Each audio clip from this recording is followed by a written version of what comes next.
Ja, herzlich willkommen zu einem neuen Teil von meinem Fassprojekt 2026. Wir haben jetzt etwas über 4 Wochen den Madeira hier in diesem Fass.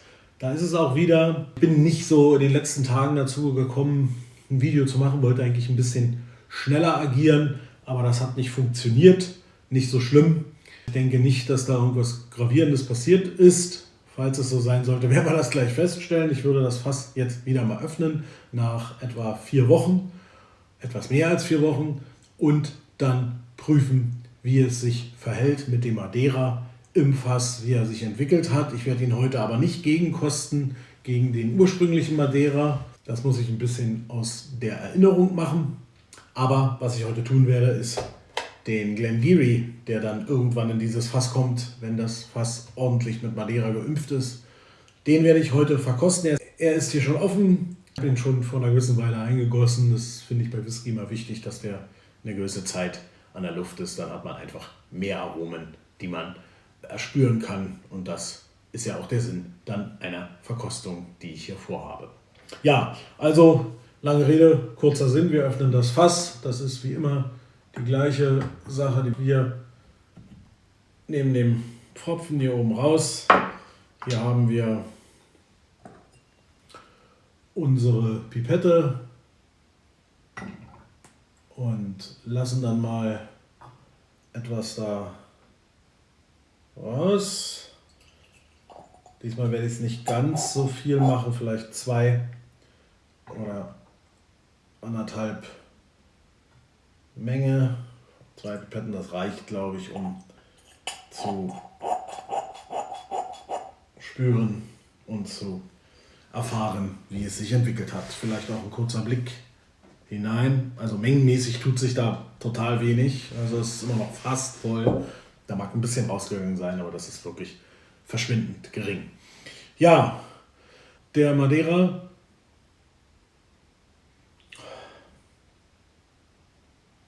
ja.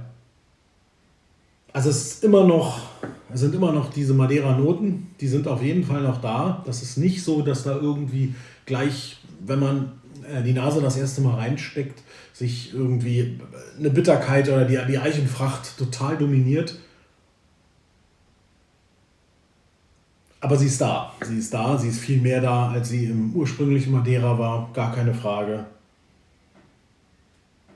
Das ist auch mehr als das letzte Mal, als ich verkostet habe. Das ist ja nun schon fast 14 Tage her. Insofern war der Madeira jetzt doch dann ein bisschen länger, wie gesagt, im Fass, als ich eigentlich ursprünglich geplant hatte. Aber zumindest der Nase nach deutet da überhaupt nichts darauf hin, dass das jetzt zu lange gewesen wäre. Wir wollen auch mal gucken, was am Gaumen passiert ist.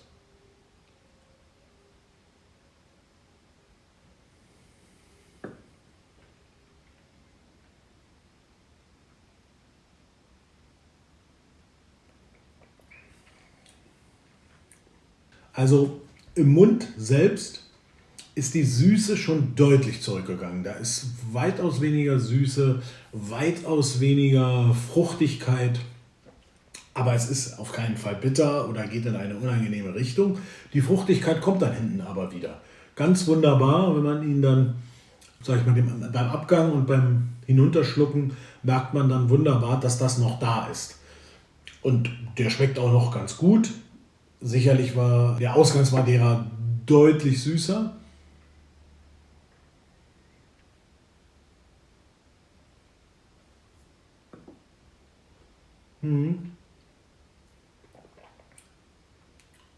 Ja, also der ist nicht gekippt, gar kein Fall. Er hat aber nochmal ein bisschen mehr Eichenfracht mitbekommen, was jetzt auch das ist, was passieren soll. Wir wollen ja, dass der Madeira in das Fass hineingeht. Das tut er. Und das Fass gibt natürlich auch ein bisschen was an ihm ab. Und deswegen schmeckt er jetzt anders als zuvor. Aber das ist alles noch im Rahmen. Also da können wir ganz sicher sagen, dass wir mit dem Belegen des Fasses, mit der Vorbelegung noch nicht am Ende sind, aus meiner Sicht. Da kann noch einiges passieren. Machen wir ihn wieder zu. Madeira ist wieder im Fass. Fass ist verschlossen. Passt alles noch. Kann weiter geimpft werden mit dem Madeira, das Fass. Und bevor wir einfach so weitermachen, denke ich, ist es jetzt an der Zeit, auch mal das Destillat, das da in dieses Fass kommen wird, wenn die Vorbelegung beendet ist. Das ist der Glengarry, den ich ja bereits vorgestellt habe, von Malts of Scotland. 12 Jahre alter Glengarry, ausschließlich im Bourbonfass gereifter Whisky. Es geht eben darum, jetzt mal so ein bisschen zu gucken, was der so an Ausgangsaromen mit sich bringt. Das erste, was wir tun, ist natürlich die Farbe angucken. Ich versuche das mal jetzt hier so einigermaßen gut hinzukriegen, sodass ihr die Farbe auch seht. Ich hoffe, das ist gut sichtbar. Es ist, ja, also Bernstein wäre zu viel gesagt, es hat schon was Goldenes, jetzt aber natürlich schon eher eine hellere Art. Ich hatte die Flasche schon ein bisschen länger offen und habe jetzt auch das hier schon eine Weile im Glas, weil das wichtig ist, dass wir ein bisschen Luft an den Whisky bekommen. Dann entwickeln sich seine Aromen sicherlich ein bisschen besser. Das ist jedenfalls meine Erfahrung, dass ich immer Whiskys, die ich ganz frisch aufmache und die ich dann einfach ins Glas gieße, dass wenn ich denen viel Zeit lasse, dann danach, wenn die ein paar Tage offen sind, das muss jetzt nicht ewig sein, dann sind die schon ein bisschen anders und oft ein bisschen charaktervoller, haben ihre Aromen besser entwickelt und deswegen ist die Flasche schon ein bisschen offen. Und nachdem wir uns die Farbe angeguckt haben, die übrigens sehr angenehm ist, finde ich, gucken wir mal, was wir nasenmäßig erspüren können. Also er ist erstmal ganz, ganz wichtig, da hat er 56,1%. Merkst du gar nicht. Er hat ein bisschen Fruchtsachen, was Frischeres. Und auch, was ja nicht ungewöhnlich ist für Bourbonfass gereifte Whiskys, was in diese Gelbfruchtecke. Aber das ist nicht Zitrone. Das wäre viel zu hart. Es ist etwas, was in diese Richtung geht, aber deutlich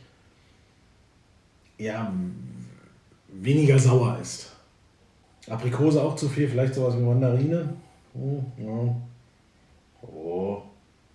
Schön, wunderbar. Er bringt auch Malz mit.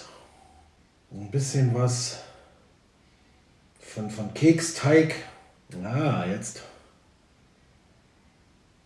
tut sich. Das Malzige ist immer da. Es ist nicht sehr vanillig, also nicht denken nach 12 Jahren im Bourbon Barrel ist jetzt ein Vanillemonster, das ist es absolut nicht. Ja, vielleicht auch noch sowas Frisches, frischer Apfel, vielleicht auch weißer Pfeffer frisch gemahlen, so ganz leicht, also Pfeffer, das ist keine Schärfe, sondern so eine Würzigkeit, also der ist ganz filigran eigentlich, würde ich fast sagen, dafür, dass er 12 Jahre im Bourbonfass war und jetzt keinen Finish oder ähnliches hat. Ja, Slanche.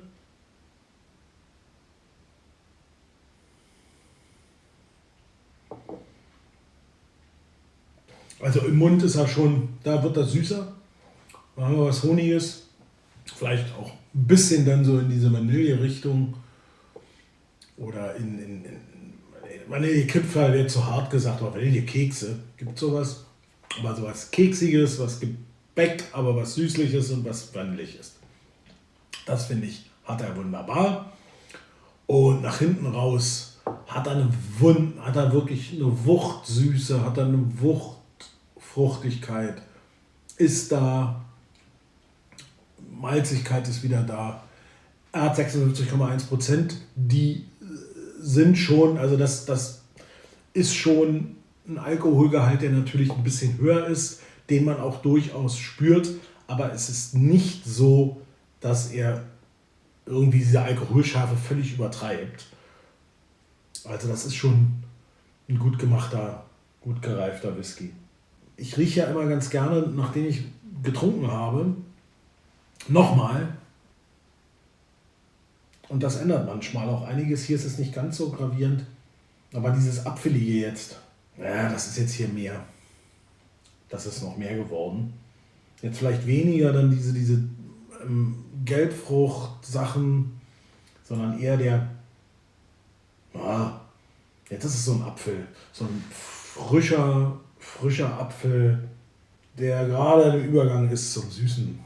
Der ist hübsch. Die Malzigkeit hinten raus ist stark. Boah, wie schön.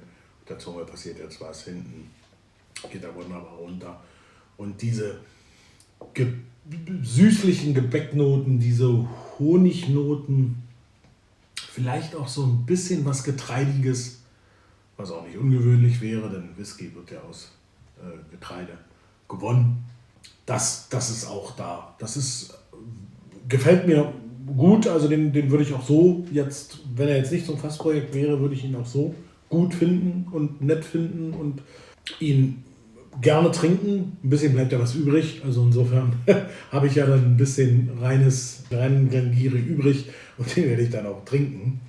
Als Vergleich braucht man ja sowieso. Also sehr schön.